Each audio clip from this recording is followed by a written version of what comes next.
Grant, how do you as a, forget about this Republican, Democrat, but we're Americans. I mean, we obviously have sincere ideological differences, but how do you listen to this story, what happened?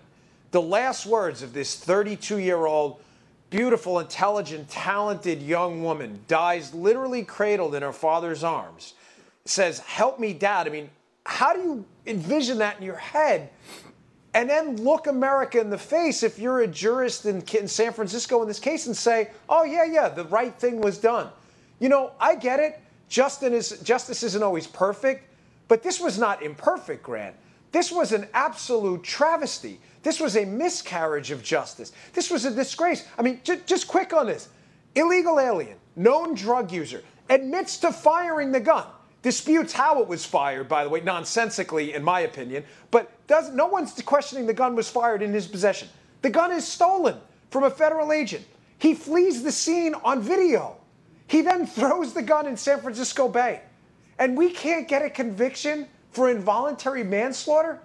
Folks, I mean, as you beautifully said in that open, if this is the case, man, all is lost. I'm sorry. Yeah, and to think, Dan, it comes on the heels of a verdict from another court where a Benghazi terrorist skates on murder charges. Justice is dead in America, it feels like.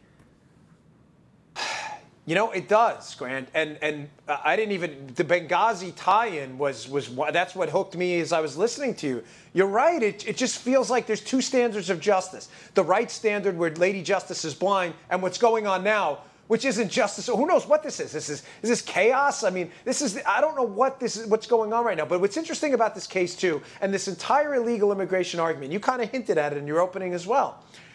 Why is illegal immigration the one crime where a certain portion of the American electorate always talks about it in reference to the ramifications on the bad guy? Nobody does that for something like burglary. Like, hey, you know, we caught a burglar in the guy's house down here in Palm City, but we don't want to arrest him because it's going to inconvenience him and he's got to go to work the next day. And, you know, he got caught breaking into your house. But with illegal immigration, this is always discussed in terms of the infringements upon people who broke the law. Not legal immigrants like my wife, my mother-in-law, my great-grandparents. Not patriotic, law-abiding American citizens like us. It's always like, well, if we don't give amnesty, these poor folks, they're going to have to do this. Listen, I get it. Life is tough. But we have rules. This is a constitutional republic. If you don't respect those rules, then that right hand and that Pledge of Allegiance to the American flag on your citizenship oath, you haven't earned it. I'm sorry. And I'm glad you hinted at that because illegal immigration is a very serious problem, and this case should open everybody's eyes.